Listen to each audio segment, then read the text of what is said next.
कक्षा 6 प्रश्नावली 4.3 नीचे दी आकृति में कोणों के नाम लिखें कि इस आकृति में कितने कोण बन रहे हैं। तो पहले हम थोड़ा सा कोण के विषय में समझ लें कि कोण किसे कहते हैं। यदि दो किरणों का एक उभयनिष्ठ बिंदु हो, एक किरण ये गई और एक किरण ये गई, इनका एक उभयनिष्ठ बिंदु हो तो एक कोण बनता है। और इन किरणों को जिनसे कोण बनता है कोण की भुजाएं कहते हैं। तो यहाँ पर एक कोण बन गया, ठीक। या दो रेखाएं यदि किसी बिंदु पर काटती हैं तो भी कोण बनते हैं। अब कितने कोण बने यहाँ पे देखिए, एक कोण, दो कोण, तीन कोण और चार कोण। तो कोण मतलब कुल मिला के कोना हो गया। यहाँ पे देखिए कितने कोण बन रहे हैं, यहाँ वाले पे एक कोण ये बन गया और एक कोण ये बन गया, ये दो कोण बन गए। तो इस प्रकार से ये कोण बनते हैं। और कोण बनने के लिए तीन बिंदु चाहिए, एक दो तीन बिंदुओं से कोण बन गया। इन तीन बिंदुओं को हम कुछ भी नाम देते हैं, तीन अक्षर से, ए बी सी, ये तीन अक्षर हो गए। यानी कोण को लिखने के लिए हमें तीन अक्षरों की जरूरत पड़ेगी। बिंदु को लिखने के लिए हमें एक अक्षर की जरूरत पड़ती है, रेखाखंड को लिखने के लिए हमें दो अक्षरों की जरूरत पड़ती है, तो कोण को लिखने के लिए हमें तीन अक्षरों की आवश्यकता पड़ती है। अब कोण का नाम लिखा कैसे जाएगा। अब देखिए जैसे ये यहाँ पे कोण बना है ये वाला, तो इस कोण का नाम क्या होगा, क्योंकि तीन अक्षर हमारे पास ए भी है, बी भी है और सी भी है। तो जहाँ पर हमारा ये कोण बन रहा है इस बिंदु को हमेशा बीच में लिखना है। इस कोण का नाम हम लिखेंगे ए सी बी। ये सी बीच में आना चाहिए, इधर से पढ़ लो चाहे बी सी ए, लेकिन सी हमेशा बीच में आना चाहिए। जहाँ पर कोण बन रहा हो वो अक्षर हमेशा बीच में आना चाहिए, ऐसा हमें लिखना है ये। और कोण लिखने के लिए हमेशा तीन अक्षरों की जरूरत पड़ेगी। और जनरल भाषा में हम कोण को प्रतीक इससे लिखते हैं, जैसे हमने लिख दिया कोण ए बी सी, तो हम इसको पढ़ेंगे कोण ए बी सी। ये हो गया। अब आते हैं हम एक आध जो शब्दावली इस पे होगी। अभ्यंतर, अभ्यंतर मतलब अभ्यंतर किसी भी चीज़ का अंदर का भाग अभ्यंतर कहलाता है। ये वृत्त का भी अंतर है, ये कोण है तो ये पूरा कोण का अभ्यंतर कहलाएगा। अभ्यंतर मतलब अंदर का भाग। बहिर्भाग अपने आप ही बाहर भाग हो गई, ये कोण है तो इसके ये बाहर का भाग हो गया। और एक आता है इसमें उभयनिष्ठ। उभयनिष्ठ मतलब जो कॉमन हो, जो दो या दो से अधिक में आ जाए, जैसे ये उभयनिष्ठ बिंदु या उभयनिष्ठ रेखा, ये उभयनिष्ठ होते हैं। अब देखिए हम प्रश्नावली में आते हैं। पहला नीचे दी गई आकृति में कोणों के नाम लिखिए। अब ये आकृति तुम्हें दे रखी है यहाँ पे, इसमें कितने कोण बन रहे हैं। इस आकृति में कोण बन रहे हैं, देखिए एक दो तीन और चार। इस आकृति में बन रहे हैं चार कोण। अब इन कोणों को देखिए हम यहाँ पे सॉल्व करके दिखा रखा है कि इस आकृति में चार कोण बन रहे हैं। तो पहला कोण जो है हमारा ये वाला कोण है, ए पे बन रहा है। तो तीन अक्षर हम लेंगे, तो ये कहाँ से किस किस से बन रहा है, एक तो ये भुजा गई और एक ये भुजा गई। तो इस भुजा के अंतर बिंदु हैं बी और डी, और तीसरा बिंदु है ए। तीन बिंदु हमें मिल गए, ए बी और डी।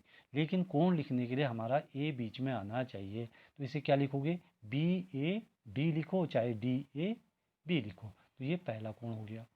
इसी प्रकार दूसरा कोण, इसका दूसरा कोण देखिए, दूसरा कोण ये है इसका, ये वाला मैंने इस पर 2 नंबर भी डाला हुआ है। तो 2 नंबर का मतलब दूसरा कोण, 3 नंबर का मतलब तीसरा और 4 का मतलब चौथा कोण। तो बी पे दूसरा कोण बन रहा है, तो किस किस भुजा से बन रहा है वो भुजा, एक भुजा यहाँ पे आ गई ए और एक भुजा इससे बन रही हो गया सी। यानी इसके तीन अक्षर हो गए ए बी और सी। अब कोण का नाम क्या हो जाएगा, इसका कोण का नाम बी बीच में आना चाहिए, बाकी किसी को भी लिख लो। तो ए बी और सी लिखो, चाहे इसे सी बी ए लिख लो। तो ये इस कोण का नाम हो गया। इसी प्रकार तीसरा और चौथा कोण भी हो गया। अब आते हैं हम प्रश्न नंबर 2 में। प्रश्न नंबर 2, संलग्न आकृति में वे बिंदु लिखिए जो कोण डी ओ ई के अभ्यंतर में है। कोण डी ओ ई के अभ्यंतर में कौन सा बिंदु है, ये हो गया ए बिंदु। इसी प्रकार ई ओ एफ के बहिर्भाग में, ई ओ एफ देखिए यहाँ पे ई ओ एफ के बहिर्भाग में, इससे बाहर जो भी है वो सब इसके बहिर्भाग में, वो चाहे सी बिंदु हो गया, चाहे वो डी बिंदु हो गया, चाहे वो ए बिंदु हो गया, ये सब बहिर्भाग में है। इसी का एक भाग खुद देख लेना। अब आते हैं हम प्रश्न नंबर 3 में। प्रश्न नंबर 3 है, इस सवाल को थोड़ा सा ध्यान से देखना कि दो कोणों में एक बिंदु उभयनिष्ठ है। ऐसे दो कोण बनाने हैं तुम्हें कि जिनमें एक बिंदु उभयनिष्ठ हो। अब देखिए यहाँ पे दो कोण बना दिए हमने, देखिए यहाँ पे।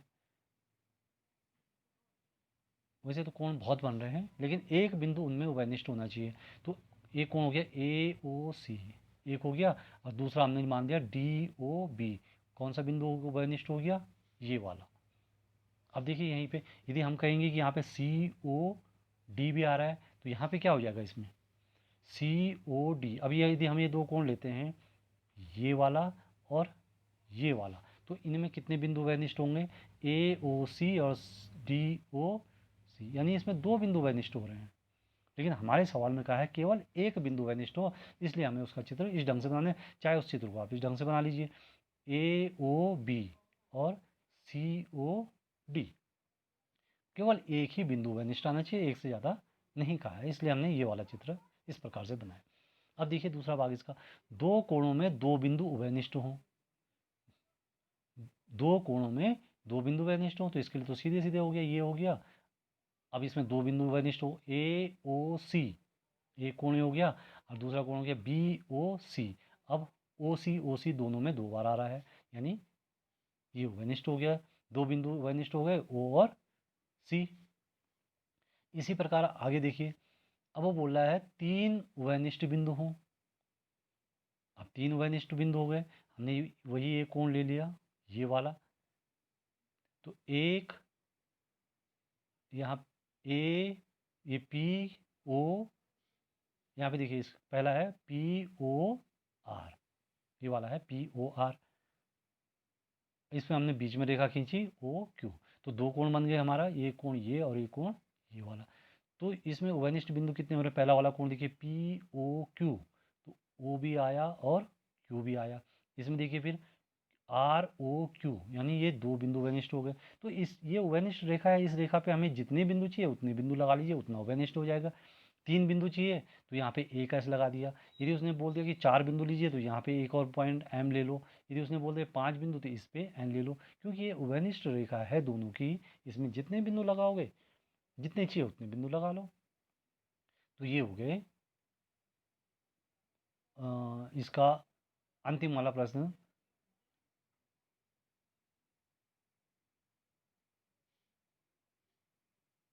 उसके बाद बोला है एक किरण उभयनिष्ठ हो। अब किरण भी यही उभयनिष्ठ हो गई, ये वाली बीच की किरण।